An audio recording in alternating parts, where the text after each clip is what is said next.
ഈ ഹേമ കമ്മിറ്റി റിപ്പോർട്ടിൽ മനോജേട്ടൻ്റെ ഒരു അഭിപ്രായം എന്താണ്?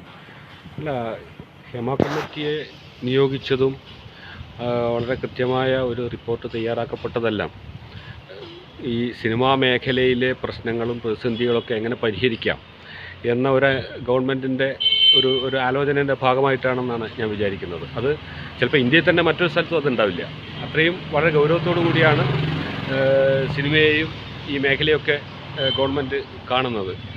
അപ്പോൾ അതിൽ ഒരുപാട് നിർദ്ദേശങ്ങളുണ്ടാവാം, ഒരുപാട് പരാതികളുണ്ടാവാം, ഇത്തരം പ്രശ്നങ്ങളൊക്കെ ഉണ്ടാവും. അതെല്ലാം ഗവൺമെൻറ് വളരെ ഗൗരവത്തോടെ തന്നെ കാണുകയും പരിശോധിക്കുകയും ചെയ്യുന്നതാണ് ഞാൻ വിചാരിക്കുന്നത്. സംഗതിയാണോ നിലവിലുള്ളത്? അല്ല, അമ്മയുടെ ഭാഗത്തു നിന്നുള്ള അതിനെക്കുറിച്ച് കൂടുതൽ ഡീറ്റെയിൽ ആയി പറയാൻ ഞാൻ ആളല്ല. പക്ഷേ എന്നാലും ഇന്നലെ അമ്മയുടെ ഭാഗത്തു നിന്ന് നടത്തിയിട്ടുള്ളൊരു പത്രസമ്മേളനത്തിൽ സിദ്ദിഖ് സാറ് പറഞ്ഞിട്ടുള്ളൊരു കാര്യം എനിക്ക് വളരെ ഒരു അതിശയം തോന്നി. എന്ന് വെച്ച് കഴിഞ്ഞാൽ ഇപ്പോൾ ഈ മുഖ്യധാര സിനിമയിൽ ഇത്തരം സംഭവങ്ങൾ അവരെ അറിവിൽപ്പെട്ടെടുത്തോളം ഇല്ല. പിന്നീട് ഏതെങ്കിലും ഗ്രാമപ്രദേശത്തൊക്കെ നടക്കുന്ന സമാന്തര സിനിമകളിലുണ്ടോ എന്ന് എനിക്കറിയില്ല. ഞാനതിൽ അങ്ങനെ പ്രവർത്തിച്ചിട്ടില്ല എന്നാണ് സിദ്ദിഖ് സാറ് പറഞ്ഞത്. പക്ഷേ യഥാർത്ഥത്തിൽ ഇത്തരം ഏത് സംഗതികളും നടക്കുന്നത് അത് പണത്തിൻ്റെ അല്ലെ മൂലധനത്തിൻ്റെ അതുപോലെ അധികാരത്തിൻ്റെയൊക്കെ ഒരു അധീശത്വത്തിലാണ്.